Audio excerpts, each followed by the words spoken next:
thank you for being a part of Crown Refs, the community for basketball officials. Our next guest to the Crown Refs podcast is a husband of 17 years, a father of 3, an energetic high school principal and public speaker, and a former ACC basketball official. In 2017, he published his first book called The Principle, Surviving and Thriving, which features 125 points of wisdom, practical tips, and relatable stories for all leaders. I'd like to give a warm welcome to Mr. Andrew Marotta. How are you, sir? Paul, happy to be on with you here on Crown Refs, and it's nice to be back in the brotherhood with my fellow referees. Good to have you.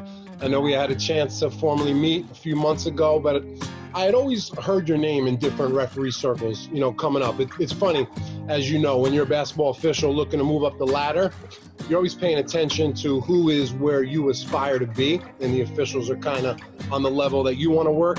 So I kept hearing your name. Obviously, you had built a strong reputation for your abilities and your experience as a D1 ref. And I'm sure there's officials listening now who know you or might have even worked with you in the past. But for those who don't, just take a few minutes to kind of educate the audience on who you are, where you've been, and what you're up to now. Yeah, thanks, Paul. And again, it's an honor for me to be on with you. I love your message of trying to help people.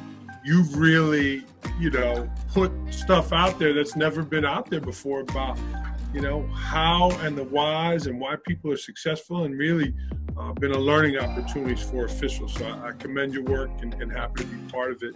But I'm from Staten Island, came up in the ranks there, refereeing with some of the legends of Staten Island, the Mike Marinos and Gary Prager's, Steve Rossiter's of the world, great guys. Had a great experience there in the Staten Island leagues. And in '05, my family and I, we wanted to move. I went to college down south, Guilford College in Greensboro, North Carolina, small town, and I fell in love with it. I wanted to move out of the city. So in '05, we moved to Milford, Pennsylvania, which is east of Scranton, about an hour and a half northwest of New York City. So then that made me move to the Scranton CBOA there. I was in the Met New York CBOA from the high school level, and then once I moved there, I got a break. I got a break in '05. Mickey Crowley in the Patriot Ivy League. Got to get an opportunity there, and then from there just was able to get into some other leagues. But I enjoyed my time in New York with the guys there in the Met New York and the Catholic high school leagues. What a thrill. I played at Xaverian in the Brooklyn Catholic League as a player, but then to turn around and referee in that Brooklyn Queens League, the Bronx Manhattan, those were great games. I know you're a fellow New Yorker, and just you learn how to ref in those games. If you could handle Christ the King, Bishop Loughlin game, you could handle Bucknell Brown any day. You know what I mean? So those were great to come up. But it was really in '05 when I got an opportunity at the Division I level, and was very grateful for that through my time. When I have notable guests on, like yourself, I think there's a lot of value in hearing your origin story. So just go a little bit deeper into kind of your pathway as an official. Take us through your journey refereeing in Staten Island to your high school career, and then elevating up to working in, the best basketball conference in America, in the ACC. Yeah, absolutely. And, again, I took the course. Gary Prager was my teacher back in, I guess, the late 90s. Gary was great. I came up with guys like Tim Lee and Andrew Myra in Staten Island, Dave Fernandez, Brian Emirato, great guys. Again, I was plugging away just like all of us, right? Working those JV games, Brooklyn Catholic League, the public school league. I was the middle school teacher back then in Staten Island. I would jump in the car after school and zip to those 4 o'clock games, and then do the 7 or the 7:30 games back in the day. Mike Marino was one of my mentors in Staten Island. Anybody in New York City knows Mike Marino. Funny story. I was doing a doubleheader with Mike on a Thanksgiving Eve in Staten Island, which was a big night. Mm-hmm. And we had a 4 o'clock game in Brooklyn and a 7 o'clock game in Staten Island. And here I am with Mike. You know, he drove, he took care of everything. He knew where we were going, all that stuff. And after the game, it was actually really cold that night. You know, end of November, it was really cold. So we're getting in the car, you know, I'm getting ready to put my stuff in the trunk, and Mike grabs my arm and says, "Kid, you keep your bag in the car. You don't want those clothes to be cold when you get to the second game." You know, and little things like that. People might say, well, that doesn't mean anything. But it was those little things that I learned that guys taught you how to ref, right? You didn't roll up your shirt after the first game and just throw it in the bag. You folded it nice, so when you got to the second game, if you didn't have another jersey, you had to put that one back on. But learned my skills there. And then, again, right away, guys said, you should try out for CBOA.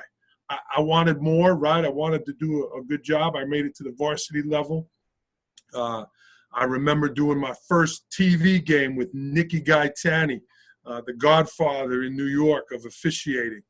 And, you know, the TV Thanksgiving Eve games was big. You know, it was the 𝘾𝙧𝙤𝙬 game in Staten Island. That's the Duke Carolina game. I've heard about that. You know, yeah. And, you know, the game's on TV. I'm a little nervous. And, again, �々🏆🏆🏆, God rest his soul, we're about to walk into the College of Staten Island. Big game, packed stands, my first time. And literally, Nick grabs my shoulder, throws me under the bleachers. We're about to go on the court. Throws me under the bleachers, slaps me across the face. Can I curse, Paul? You know, I don't know if I can curse on the podcast, but he says, "We're not going to take any shit tonight." I'm like, "All right." And he says, "Now go out there and get him." I'm like, "Yeah." I turn around and get on the court. And you know, he literally slapped the nervousness out of me. He knew I was tense. He knew I was, and you know, and it like woke me up. And I'm, other than the red mark on my face, you know, I knew how to do a good job tonight. He literally snapped me to action. And it was moments like that, mentors like that, that really I learned. Another Nick. Sorry to cut you off. I'm going to put that in my pregame. Yeah. Another �々🏆🏆🏆 story. I'm doing a game in Staten Island on a Sunday afternoon. Visiting team from Brooklyn. I won't share the name. Visiting team from Brooklyn. They feel they're getting hosed. They feel they're getting cheated by the hometown refs. Pulls his team off the court. Walks out of the gym. Bad yelling, you know, "You'll never ref again." You know, just really bad. Bad scene. People booing, throwing stuff on the court. Ugly. I get home, you know, I look at my schedule. Tuesday night at that school, at the same school. �々🏆🏆🏆 was the public assigner at the time. Call him up. "Nick, hey, you know, we had this incident in Staten Island. I got to go to that school on Tuesday. I just was making you aware if you wanted to make a switch." And �々🏆🏆🏆 paused on the other end of the line. And he said, "Andrew, you go in that gym and you ref your ass off. You walk right up to that coach. You shake his hand and say, 'Have a good game, coach.' And if he steps out of line, you take care of business. That is not going to happen again on your watch. And you didn't do anything wrong on Sunday, so why should you not go into that gym on Tuesday?" Love it. I said, "Wow, okay, yeah." And I went in there and I did just like he said. When I shook hands, I made sure I was upright and, Sure. you know, gave a good shake there. But it was those experiences that showed me strength, showed me resolve, and got into the CBOA. New York City, met New York, met great referees like Tim Higgins and 𝘊𝐻𝐴𝐷𝐾𝐴𝐷𝐿, you know, just legendary guys in New York City that really just took me under their wing. Those guys were working D1 games, but every once in a while, you know, I'd get a chance to work with a 𝘊𝐻𝐴𝐴𝐷𝐿 or a John Higgins, guys like that were you know, really, you know, strongholds in the Met New York CBOA. And they taught me how to ref. They taught me, you know, make sure you're there on time. Don't ever let lateness hurt you. Pre-games, and just really taught me the ins and outs, where then I got an opportunity in 2005 at the D1 level with Mickey Crowley. But really, Paul, you know, it's the journey of camps, putting yourself out there, going to 4, 5, 6 camps a summer, $300, $400, $500 a pop, being away from your family. You know, I had my first baby in '05, and here I am gone 4 or 5 weeks out of the summer while I have a newborn at home. You know, that was not easy for Mrs. Marotta. Mm-hmm. And in order to do this, we have to have a strong support system at home. So those are just some of the stories, again, getting to the Patriot Ivy League. And we could get a little more into some of the other D1s if you want. Yeah, sure. Talk to me about like some of the difficulties that you had working at the height of college basketball. What were some of the biggest challenges you faced in the D1 level? Yeah, and Paul, you know, getting there is one thing, right? They said getting here is one thing. Staying here is another thing, right? So when I got to the Patriot Ivy League, I was thrilled. You know, you get 3 or 4 games your first year, but I continued on. I went to the MAC tryout 12 years in a row. Brad Tracy's, Edgar Cartado's camp, Northeast Conference, 10 years I went before Tom Lopes gave me an opportunity, before Brad Trace gave me an opportunity. But I got in. I got it. I just want to hit on this point. It took you 12 years to break into that conference after 11 years of going to the camp on the 12th Yes, year. sir. Wow. Where eventually I said to the guy, hey, either I'm not coming back or you're putting me in, right? What else do you need to see? I was in the Colonial at the time. I think I might have been in the Atlantic 10 at the time. But again, ours is not to wonder why. Ours is just to do or die. It's in the eye of the beholder. For some reason, I couldn't crack that. But I wanted to work the MAC. Any New Yorker wants to work the MAC, right? Those games are hard. Those games are challenging. And I wanted to work that league. So I kept going to camp. It's amazing officials complain after not getting in a conference after going for 2 years of a camp. You know, I've never heard that story of an official trying for as long as you did. It speaks a lot about your perseverance. Well, Paul, I look at it this way. Some people said I was crazy. Some people, you know, if I didn't go to the camp, was I going to get in? And I look at it, you know, it's not the amount of times you fail. It's the amount of times you succeed that count. And, you know, I got in that year, and I don't get into the reasons why, you know. Unfortunately, right, a few years later, a new supervisor comes over, and I was near the bottom of the list. So after all of that, it ended pretty quick for me at that level. But again, I don't look at those as, you know, I've moved past those disappointments, you know. But really, John Clougherty, you know, gave me a great opportunity in the Colonial League. I did well there. I worked playoff games in there, I think 13 years in a row. And then John gave me an opportunity in the ACC. Reggie Greenwood gave me an opportunity in the Atlantic 10, and it was in those leagues, you know, really I saw the excellence, right? I saw the best of the best. You recently had Roger Ayers on here. He was one of the guys that really I admired. You know, Mike Eads, Brian Dorsey, those guys, Dwayne Gladden, watched them, learned from them. But really, you know, I saw the best of the best there and was proud and happy to be among the best. Any ACC battles stand out in your mind? You know, Paul, I had what they say, a cup of coffee in the ACC. Right? Never got to the league games. I was there, I think, 5 or 6 years. You know, the challenging parts in those games were when those ACC teams got upset by a lower level league, by a game they should have won. And those were always uncomfortable situations. But for me, you know, you asked about the challenges, right? I learned at those levels, you know, the battles really for me were in the Colonial, the Atlantic 10, and even at the Division II level, the PSAC, very challenging league. You know, the Division II leagues in New York, the CAC, those guys, Tim McAleer, right? You know, those are really, really challenging games. But when those ACC teams got beat, that was uncomfortable. But some of those things that those guys taught me, you know, the next level stuff, right? Anyone could call a foul. Anyone could call a play. It's knowing that your partner down at that level down there at that side passed on maybe a marginal foul and that you couldn't have one the other way, right? You know, maybe I have a bump on my end and they're going crazy. And I'm like, what? It was a foul. You watch the tape, that's going to be on the foul. Yeah, Andrew, it might be on the tape. But didn't you see what happened? Just the play. It was a very similar play just the last time down. And there was no whistle. You know, what are you doing? Why aren't you, you know, you got to be dialed into that. The bright lights, right? You've refereed in 1,000 gyms, Paul, right? You go to some of these D2, D3 games.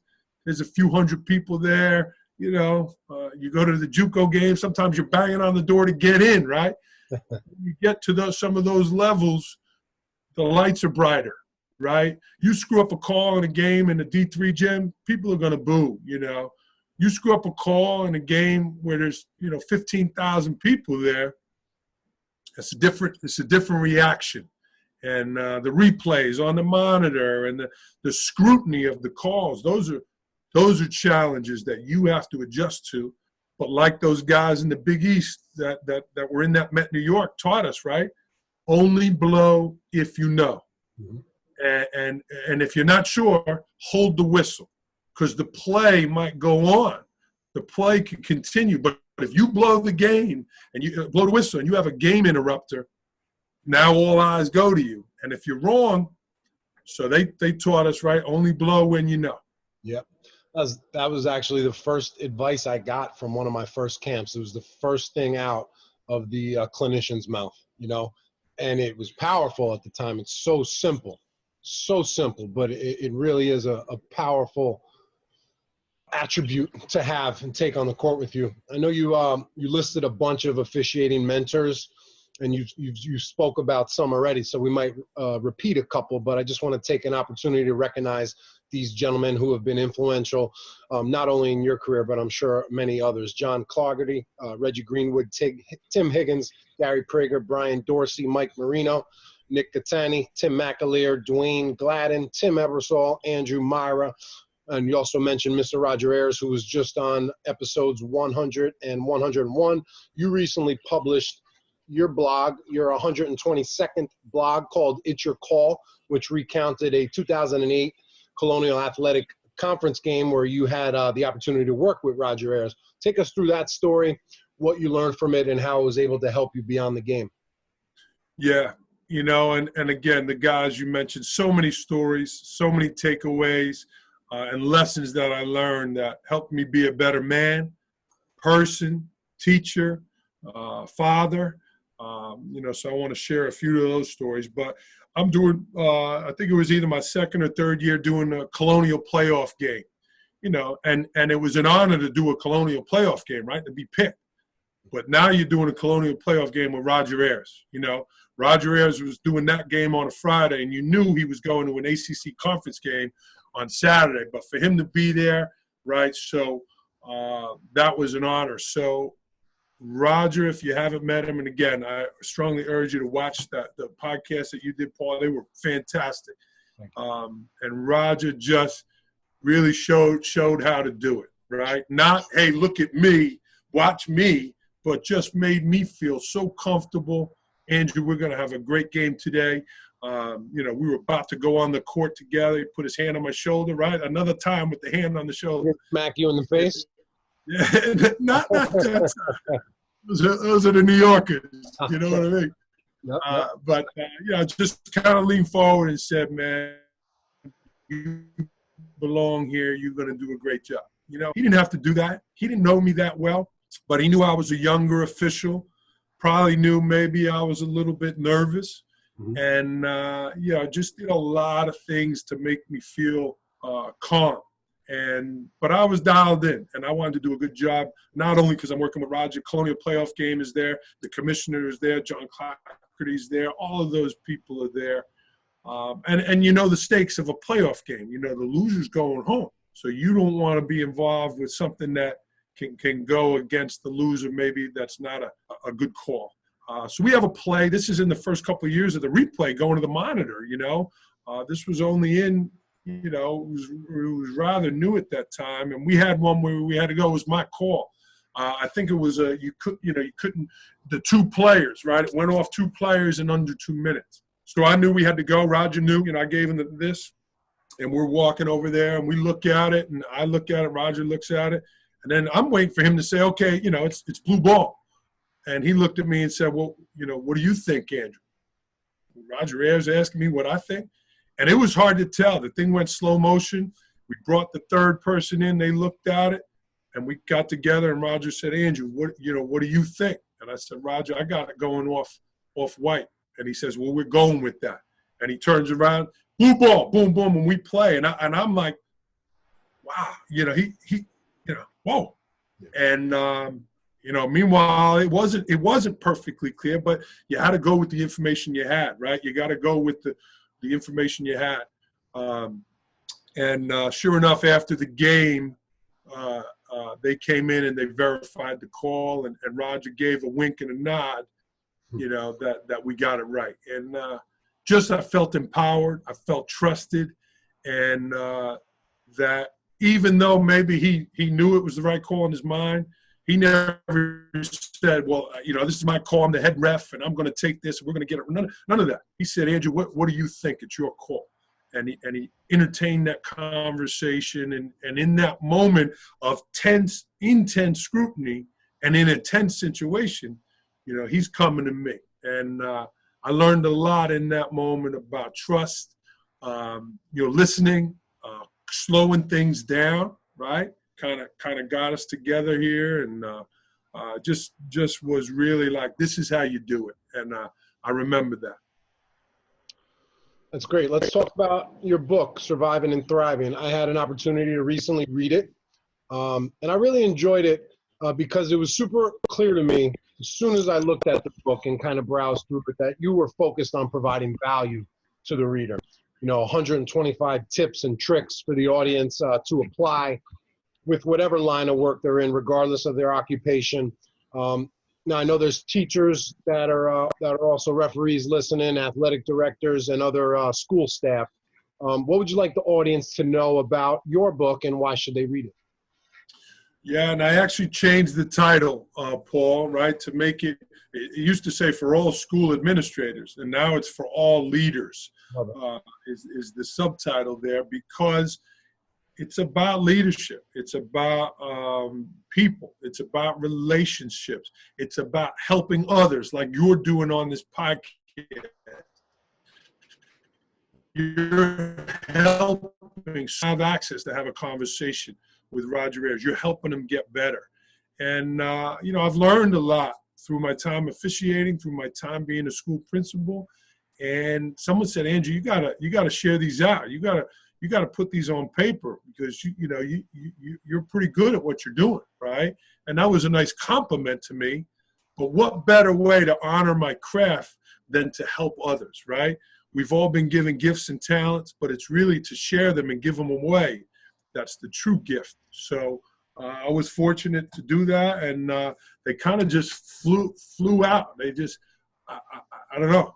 I got going writing them, and the person who advised me to do it, Dr. Rob Gilbert, sports psychologist, Montclair State University, he said, Andrew, you don't have to write the book. He said, just write down everything you do as a principal. He said, just write it down. You're already doing it, so it's going to come easy. I said, Doc, I don't have time to write a book. I got 3 kids. I'm a referee. I'm busy. I don't have time.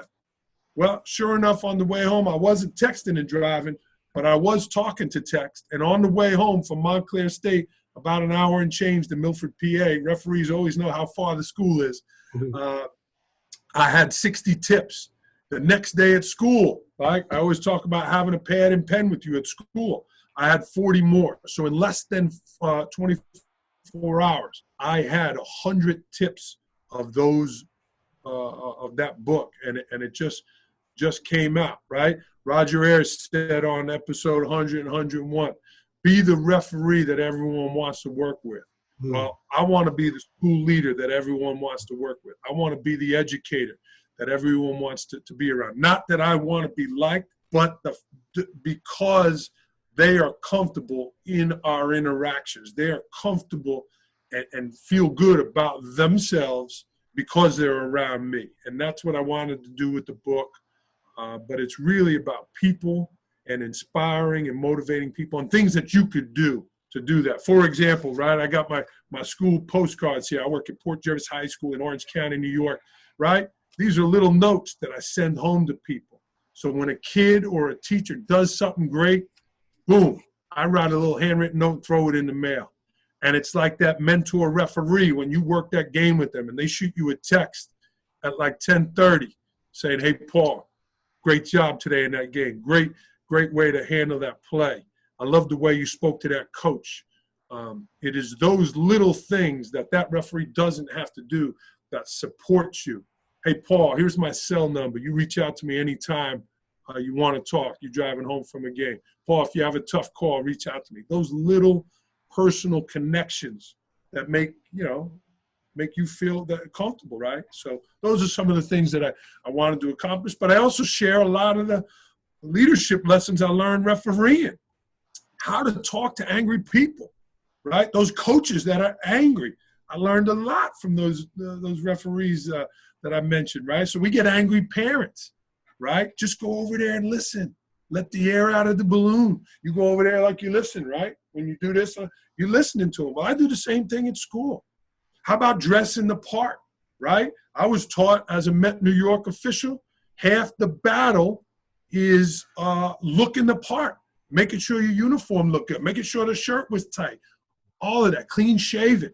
You look fit, you're fit, you're in shape, you don't have stains on your shirt, right? I was around, I'm that old, Paul. I saw guys with the collars. They had the fraggedy collars and the net, But I learned, so at school, you got to look and act the part. A lot of similarities in that job as a referee, as a school leader. You make decisions that people aren't happy with. You have to make quick decisions. You have to enforce the rules by using the rules, right? You got to know teacher contracts. You got to know bell schedules. You got to know those things. So there's a lot of similarities to refereeing that I talk about in the book. Definitely, you had a great lead-up career to prepare you to to where you're at now. What are some other things you kind of learned from officiating that you're able to just kind of plug right into being a principal? I know you spoke about dealing with angry parents, angry coaches, I'm sure helped prepare you for that moment. So what are other kind of similarities where you're able to, find that correlation? Yeah, and that's a good question, Paul. Again, it goes back to relationships, right? We've all worked with guys that maybe when you screw up a call, they come over and say, hey, Paul, you jacked that call up. What were you thinking, right? And how does that help Paul D during the game, right? How does that help Andrew Marotta during the game versus, hey, Paul, next media timeout, mark that play. Let's talk about it. And now you're in a media timeout. You have a few minutes. Paul, at 12:26, you had a whistle. Tell me what you were thinking. Well, I thought the guy, hey, Paul, you know what they say when you think, right? Paul, I don't, let's look at that play on tape. Let's make sure the next walk you got is 100%, all right? Get a good look at it. Feedback, right? How do I have a conversation with Paul about a possible error, that maybe I know was wrong, but I'm not going to tell him in the game to beat him down during the game. I want to build him up to make sure his next call is right? Or when you make a good call, right? I had a lot of firsts.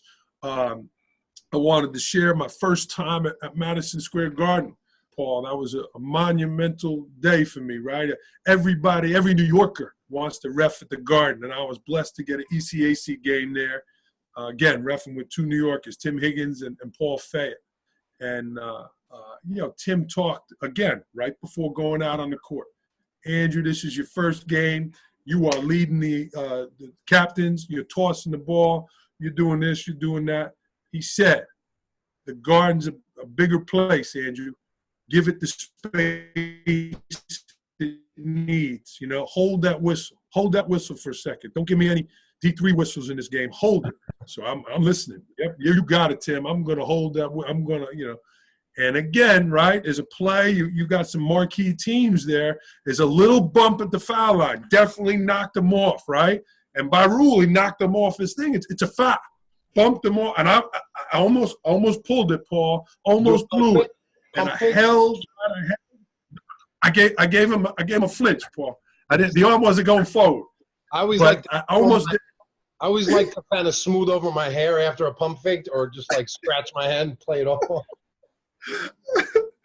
He gets around him and then winds up and lays it in. And I knew I held the whistle.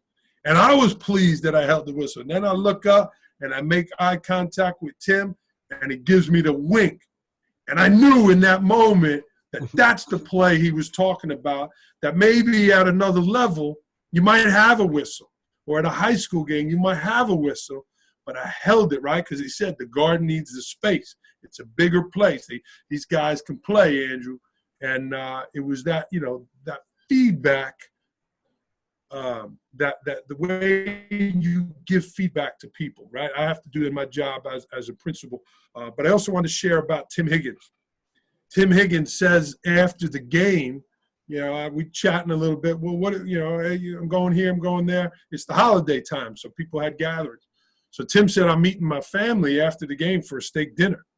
So I say to myself, Tim, because I was meeting my family, but it was my first time. So we were going out to celebrate. But Tim's been in the Garden 500 times. So I said, Tim, you're still doing, after all these years, you're still meeting your family for a steak dinner in New York City after the game? I'm like, how do you have that? How do you have that with your family?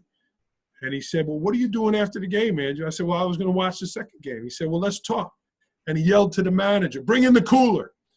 So I thought he was going to ice his knees. You getting a cooler after the game. I thought he was going to ice his knees. But we were at the Garden. I'd never been to the Garden. What was in the cooler, Paul? There was a couple cold pops in there. And I got to talk to Tim Higgins about how to do it. And he said, you want to know how to meet your family after you've been doing this 20 years? He said, get a babysitter for your wife every Wednesday and Saturday, even if she's not going anywhere.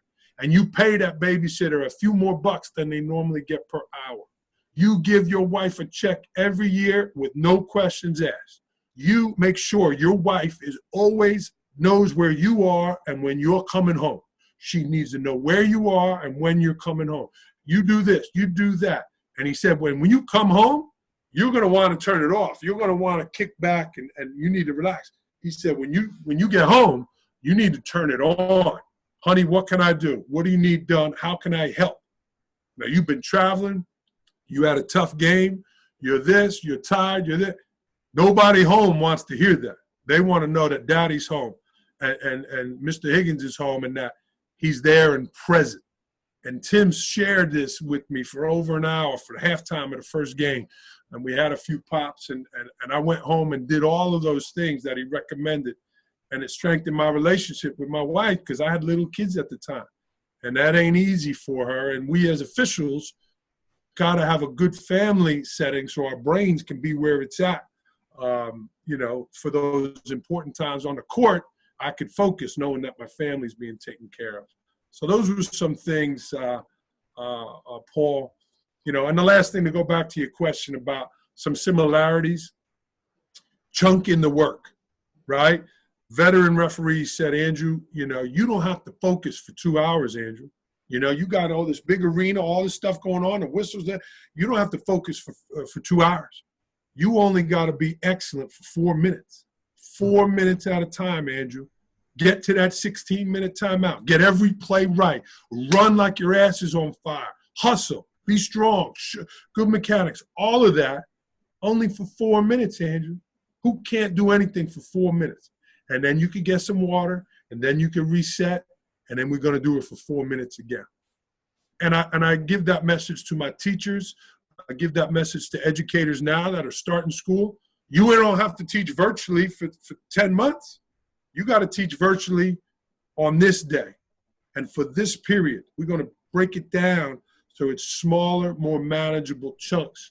And I learned that from the big dogs there that kind of helped me, again, to know I only needed to get to that 16-minute mark. I love that. I've heard that before. It's all about perspective, right? And what your mental approach is. I want to recognize a few key points and some inspirational moments from your book that stood out for me. maybe you can add a little bit more context to these phrases and tell us how to apply it. You ready? I'm ready. Show people that you care. People don't care how much you know unless they know how much you care. Paul, we've said it a few times on this podcast, and I love your style, I love your work. I love talking with you here, talking leadership, talking hoops. But that goes for life, that goes for basketball, and that goes for an education. So let's think about this, right? I've been to some games. You go in to do your pregame, you got an hour and a half, right? And some people get right into it. Hey, we got these teams, we're going to do this, we're going to do that. They don't know that maybe I just had a loss in my life. They don't know that maybe I had something bad happen, right? That's where the relationships come in, Paul, with those partners that you trust. Hey, Paul, how's your family? How's your job, right? I know you had something going on at school. Tell me what's going on, things like that. How's your season been? How was your last game, right? I want to know how Paul D is doing before we get rolling. And then it's time to get to the nitty gritty of the game. But I need to know that Paul's in a good framework. I got great teachers where I work, Port Jervis. I love them. They're professionals, right? But they got families, right? Who hasn't lost a loved one, right? I'm thinking of one teacher. I know her daughter's got cancer. You think that teacher is focused on teaching that lesson or worrying about her daughter? But if she knows that I know that I care about her daughter, hey, Mrs. Jones, before we talk about your class, how's your daughter doing? Tell me about that, right? They don't care how much you know unless they know you care. I think that point goes in a lot of different areas for a lot of different people. And if I could, Paul, tell another quick story. I've enjoyed sharing these referee stories. Good. Me too. I lost my dad in 2008, and my dad was my biggest fan. I would love if my brother officials, it's on YouTube. Type in Joe Marotta Marathon. And there's a story of my dad. He passed away after the New York City Marathon. It's on YouTube, Joe Marotta Marathon. And I lost him, and it was rough. It was in November. The season was just starting, and and it was the first game back, right? And again, Paul, we talked about the Division I level and the bright lights, and well, another thing they have is a ton of assistant coaches, right? You shake the head coach's hand, and this one, and this one, and this one, and this one. By the time you're done, you shook 15 hands. You know what I mean? You need the hand sanitizer. So I'm at George Mason University. Coach Larinaga, true professional, fantastic guy, great coach. Shake his hand, going down the line. And I don't know the guy's name, and it's a shame on me that I never remembered his name. But I get to the last guy. They were the home team. So I shook the visiting team, the home team. Again, where's my mind, Paul? I lost my dad, trying to get ready for the game, trying to get focused for the game, make sure I do a good job. I lost my dad. My heart's broken. The last coach shakes my hand and says, Andrew, I'm really sorry to hear about your dad. How did the last assistant coach know that? Where did he hear that? Where did he get that information? How come nobody else said anything? But that guy did. And I never forgot that. I could see his face. But again, it was no slap in the face, Paul, but it was an emotional slap that guy paused to say, hey man, I'm sorry about your dad. It wasn't about basketball in that moment. And you know what? It showed some humanity in that arena, in that tense games, that this guy's, he's got a heart. He's a family man, but he knew that it was my first game back. So those are the things that you remember, right? I don't remember who won that game. I don't remember if I had a bad call or not, but I remember what that guy said to me. Really appreciate you sharing that with us, and I'm sorry for your loss. He was a big fan of the refs. He never booed the refs. That's great. Love it. People forget what you said. They will forget what you did, but they will never forget how you made them feel. Kind of like what the story you just shared. Yeah, and in those moments, right? Again, I'll tell another story about my dad, my former superintendent, John Exantis, right? Superintendent of schools, got a million things to do, right? They're busy, schedules, budgets, Board of Ed. When I lost my dad, right? I lost them on a Sunday, New York City Marathon. I was out the whole week of school, right? The whole week. The following week, I go back to work. A lot of emotional week. 66 voicemails when I get back. 66. The first one was from the superintendent of schools. He knew how much my dad meant to me. He knew I did the marathon with my dad. And there was a message from him at 6:30 in the morning. So my dad died on a Sunday. It was the next morning he called. He didn't know he passed away. Andrew, this is X. He said X for John Exantis. Just calling to see how you fought, how it went with your dad and how the marathon went. I know how much that means to you. You know, right? So supervisors that make those calls to you, right? When you have things going on, partners, right? They know you had a loss. They know something's going on, reaching out, right? That's the relationships of officials, right? That's how we have to support each other. I'm sure you get a bunch of texts and things after episodes saying, hey, Paul, I love the episode. Ways to support. That makes you feel good because you're doing a good job on your program. And more people should look for positive comments to make people feel good about their work. That's one of the things that's missing in refereeing, right? We don't get any pats on the back. When we're walking out of that arena, you don't get a lot of, hey, ref, good job. You know, no one really does that in our business. We know when we did a good job, right? The satisfaction is when we watch the tape, when we look at it, to know that we got it right. But we as fellow officials, we as fellow leaders can take those opportunities to point out positives for other people and, you know, maybe offer some constructive criticism in a respectful way, building people up, not knocking them down. I love it. I'm on board with everything you just said. Yeah. Here's a good one. Your actions change your attitude, your motions change emotions, and your movements change your moods. Say that one more time, right? Yeah. Your actions change your attitude, your motions change emotions, and your movements change your moods. Yep. People forget that referees, right? We got real lives, real jobs. But from 7 to 9, you better be on your A game, right? You better be on your A game. So let's say you have a loss, or let's say you're having a rough day, or let's say you're having a rough situation, right? How do you get out of that? How do you get out of your funk? Now, during the pandemic, right? People are having challenging times, Paul. Get out there and get a walk. Get out there and get your blood flowing. Get up and get some push-ups going, right? You have to find ways to get you in the right thing. You think about officials warming up before the game. They're getting running, they're getting loose, they're getting moving. But that's a mental aspect. That is a physiological thing to get your heart moving. But when you're in a funk, get moving, right? And you getting ready for the game, you don't go into a game and have that sour puss on your face. I've heard stories of guys getting suspended because they're yawning before the game, right? You might be tired.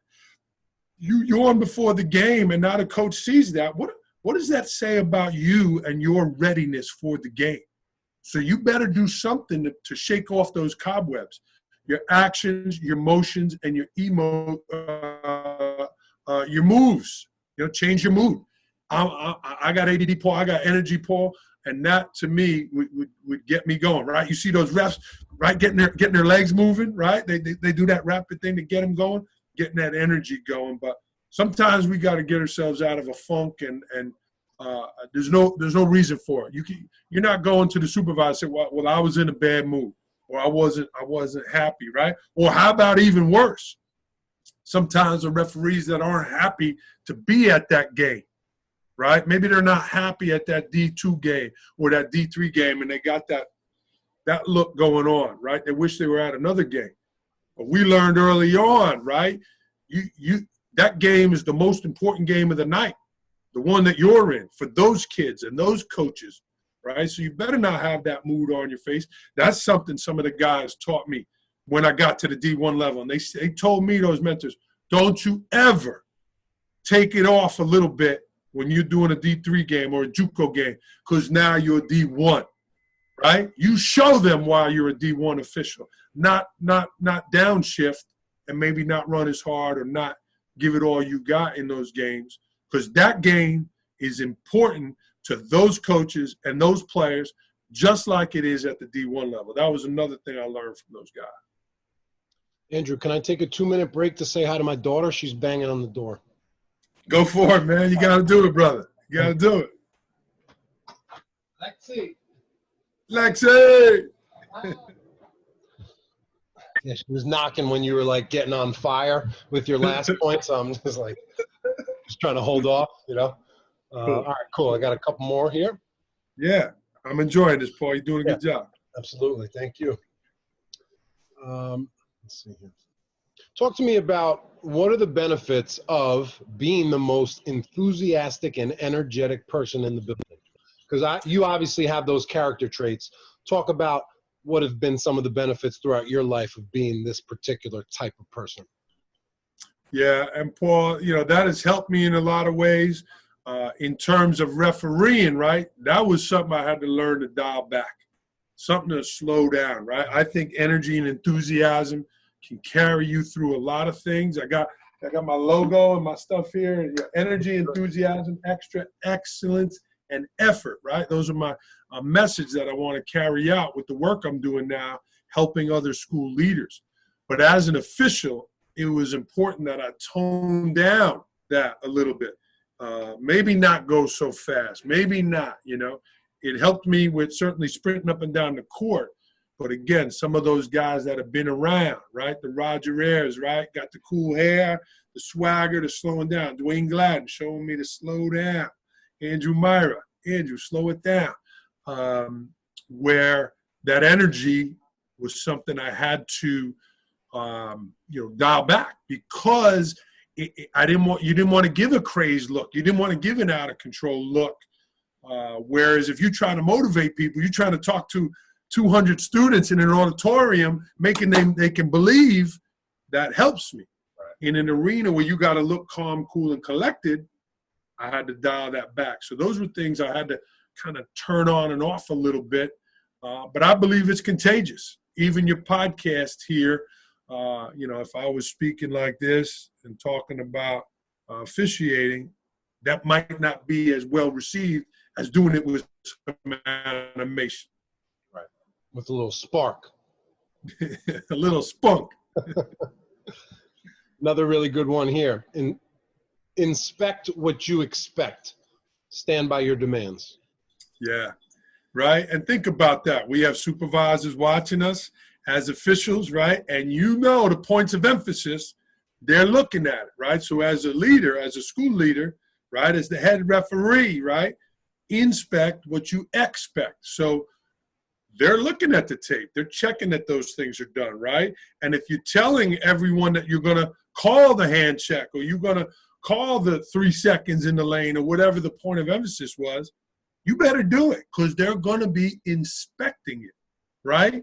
Well, why didn't you call that? Well, I didn't really think it was important. Well, as an official, if I knew my supervisor was inspecting, and I knew that those coaches were going to be sending in clips of plays of hand checking or holding the cutter, you better believe I was checking that out, giving it a little more inspection, because that is what was expected by not only the supervisor, but also the players. If I could, Paul, again, another story, right? Inspect what you expect. So here, I'm at Miami of Ohio. It was the last Saturday before Christmas. It was dreary, rainy. The kids were away, the student body, Miami of Ohio, and it was like Drexel. It was one of those bracket buster games, right? So it was a local team, a non-conference game, Saturday before Christmas. Nobody there. Sleepy morning, early game, late flight. It's just kind of, we're there. And come on in. John Adams, NCAA supervisor, walks in, inspecting what he expected, and really was was like, wow. And sure enough, this was back when they had this, right? The 10-second count in the backcourt, right? Back in the day, I'm dating myself. So we had a play. There was a jump ball. There was something in the backcourt, and it wound up being a 10-second violation. And he comes in at halftime, got the play right. My partner, he says to him, how'd you know it was 10 seconds? You weren't counting. We want to see visible signals. Well, I used the shot clock. The shot clock was at, I forgot what, it was third. It was at 20, it was at 19 or 18. He says, well, what's the rule? Well, the rule is we got to count. He says, well, how'd you call a 10-second violation if you weren't counting? You know what I mean? So while we had it right, he was inspecting that the rules were being done in the right way. And then shortly thereafter, a couple years later, they put that 10-second rule by using the shot clock, which was pretty cool. And to know that we were part of that play that maybe helped change that rule, that was pretty cool. But I remembered that hey, somebody's always watching, and you never know. And then John Adams shows up, and maybe he was looking at us for the NCAAs, Mm-hmm. I look at you as one of the coolest principals on Instagram. And I say that, I would say my principal is the coolest, but she probably doesn't have an account, or she would be number one. But not a lot of people are doing what you're doing with education on social media. So just take me kind of through your journey. When did you decide to become a content creator for education? Take me through that. How's that going? Yeah, and Paul, I appreciate you saying that. I believe it's important that we tell our story because somebody else will. Now, in the world of officiating, that's why I like your work. There's not a lot of this. We don't do this enough where we're sharing about our craft. But I stepped away from officiating last season. The 1920 season was the first year I didn't officiate because I got more into the leadership with the book and helping principals. And for a variety of reasons, I stepped away. But I realized that I have a story to tell. Ooh, excuse me. And I realized that there was a need for people to want to know more. How do we become better leaders? Well, why can't I share about it?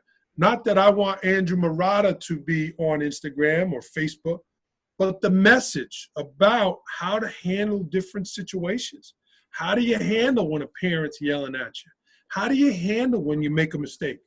Right? A lot of parents are, principals are afraid, or school leaders or teachers are afraid to admit that when they make a mistake. But what did I learn in the refereeing world? What's worse, the mistake or trying to cover it up with the coach who knows you made a mistake? So I learned through officiating, go over to the coach. Coach, that's my bad. I kicked that call. It ain't going to happen again, right? Coach, I know I kicked that call. I'm going to get better as the game goes on. Coach, give me a break. I know I messed that call up. I got you. I'm dialed in, right? I learned it. Admit it, fix it, and move on. Because what do I want to happen when I'm officiating? Next play, I got to get the next one right. So when I make a mistake at school, hey guys, that was my fault. I made a mistake. Additionally, I'm the principal. It's like the referee, the head referee, right? His partner makes an error. It's my fault, coach. I take that. That one's on me. I screwed that up, right? We've had head referees, mentor referees take those hits for us so maybe the younger guy doesn't get hurt in his career, but that ref can absorb that. So you take the hit even when it's not your fault. So that's for an example of something that I'll share on my Sparks programs, leadership Sparks, principal Sparks that I put out there. And again, there's no price tag on social media. There's no cost to do it. And I think it's important that we tell our story and help support other officials, help support other referees like you're doing. Hey, check out how to call this play. And you're putting content out there about it. Well, I think it's important to do that for school leaders as well. Did you have any difficulty at first when you started to kind of publish content from other school leaders, because this is kind of an untraditional approach There's not many principals doing what you're doing?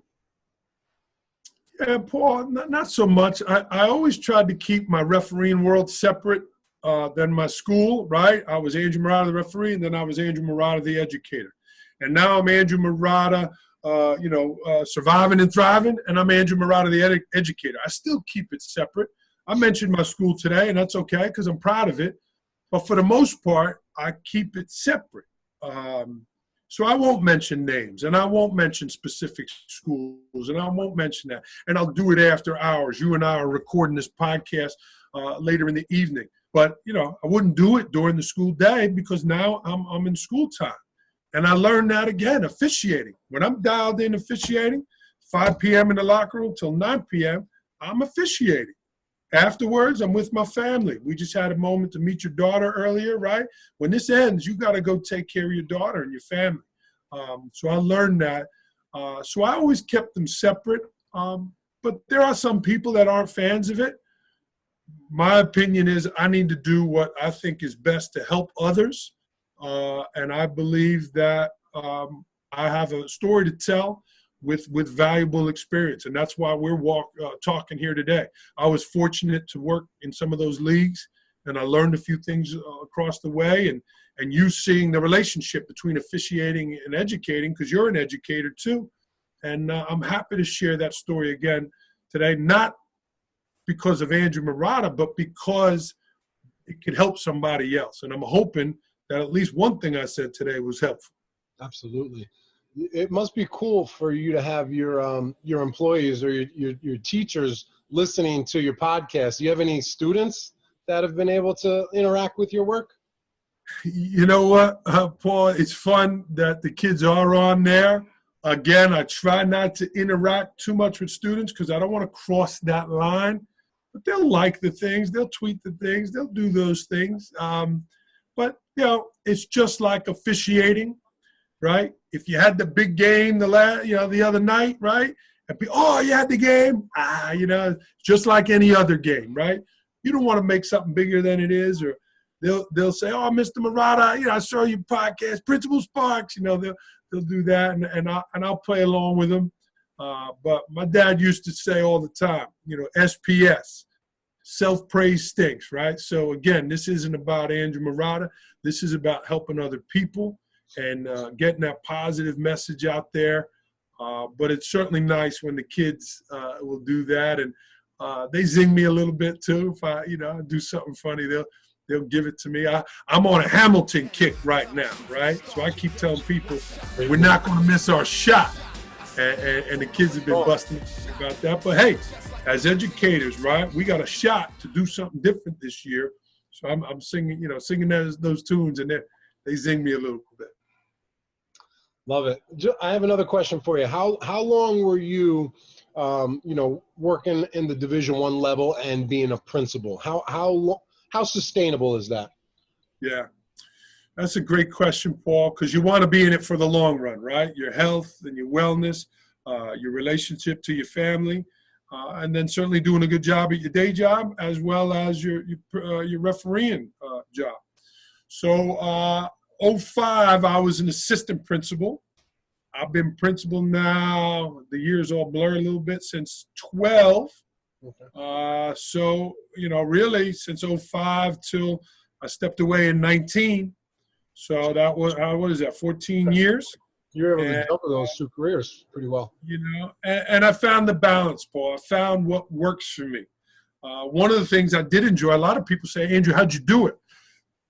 And I found the balance of, I found that when I was in those exhilarating games, those high energy games, and the band and the music and the fans and the rah-rah and the calls and my brotherhood with the refs, I wasn't thinking about school, right? I wasn't thinking about I had a hard day at school or what I have to do. It took my mind off that and really decreased that stress level. Well, people say, well, what about the stress level of the game?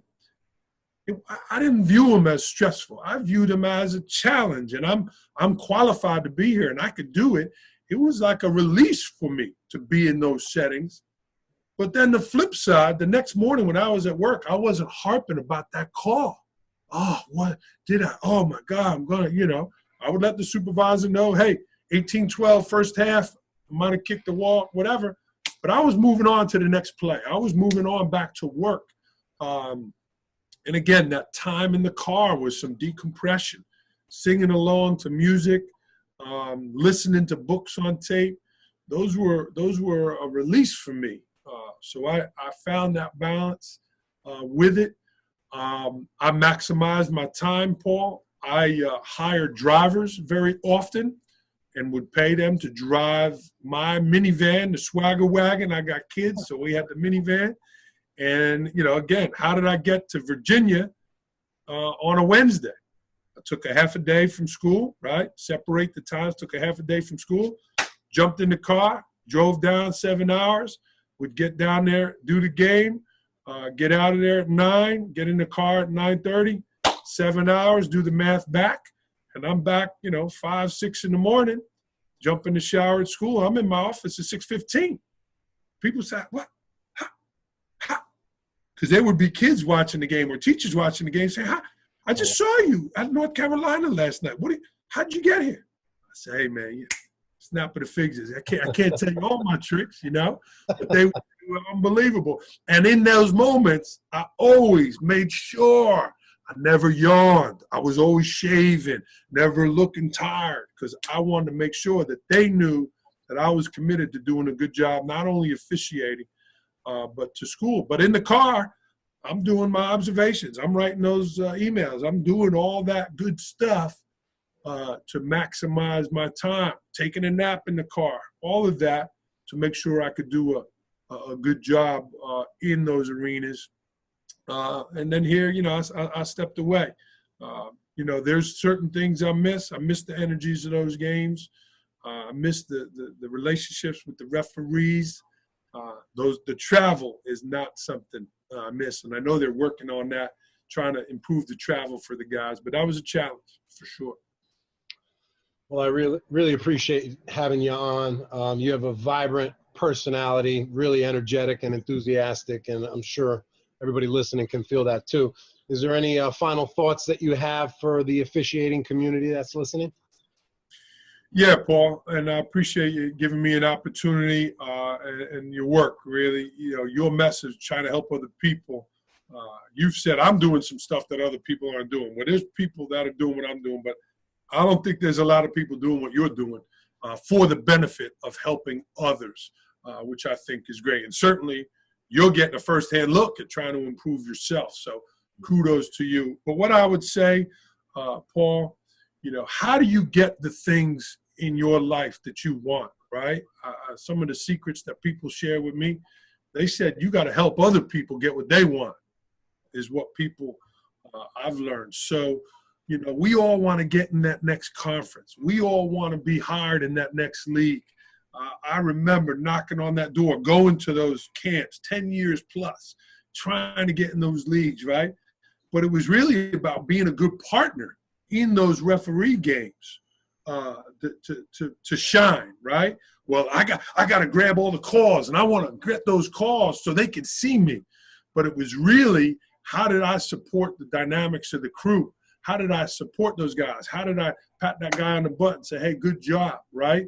Art Highland, the supervisor of the Big East for many years, always used to say, I'm going to hire an official not by watching them on the court, but how they act at the social. Are they standing in the room in the corner not talking to people? Are they loudmouth talking to, dominating the conversation? Or are they building relationships with people? So, I know there's a bit of competitiveness amongst referees, and that's natural, right? Because we all want to work another game, we want to work another league, we want to get in another league. But how do you go about doing it? You go about doing it by listening to other people, working your tail off, being a good person, taking care of all those intangibles, right? All of those things, being in good shape, being on time, things that have nothing to do with your calls, but everything to do with your calls. So all of those things, because your reputation carries you. They want good officials, but they more want better people, right? If you don't know your partner's names of their kids and their families and what their passions are, you know, again, it goes back to relationships and people. So that would be some advice I would offer, and enjoy the ride. You know, I got my ACC gear that I keep. I remember those moments. I forgot to bring it with me to the podcast. I got that John Clockerty whistle when he went to the Hall of Fame and stepped down as the supervisor. You know, those things, right? Enjoy the journey and enjoy the game. You know, one last story, if I could, Paul, and I've appreciated you letting me share these stories. I met your daughter today here on the program. A friend of mine from New England, Doug Hopper, had lost a loved one in his life to cancer. But again, relationships. So Doug and I are officiating. I say, hey, Doug, you know, where you going next Saturday, right? He said, well, I'm not reffing next Saturday. I'm going to a game with my dad. What do you mean you're going to a game with my dad? Your dad? He said, well, I go to a game with my dad every year. I'm like, in the middle of basketball season?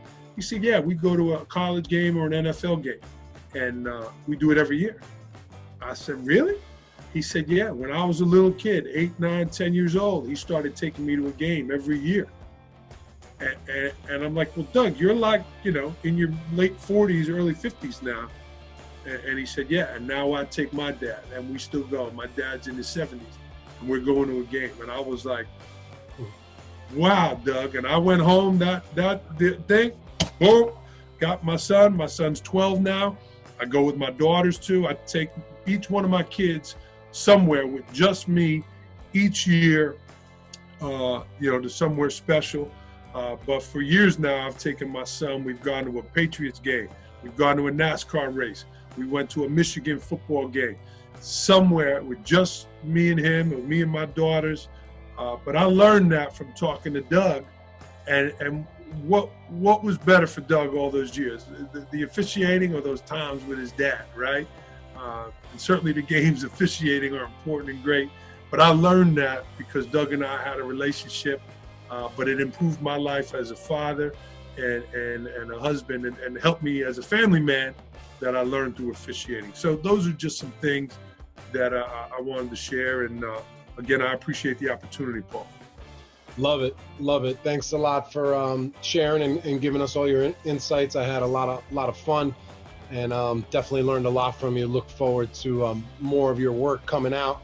I want to thank everybody that's listening, and for your support of Crown Refs as we look to continue to bring you information to help you get better. So thanks a lot, and we'll see you next time. Thank you for listening to the Crown Refs podcast. Serve the game.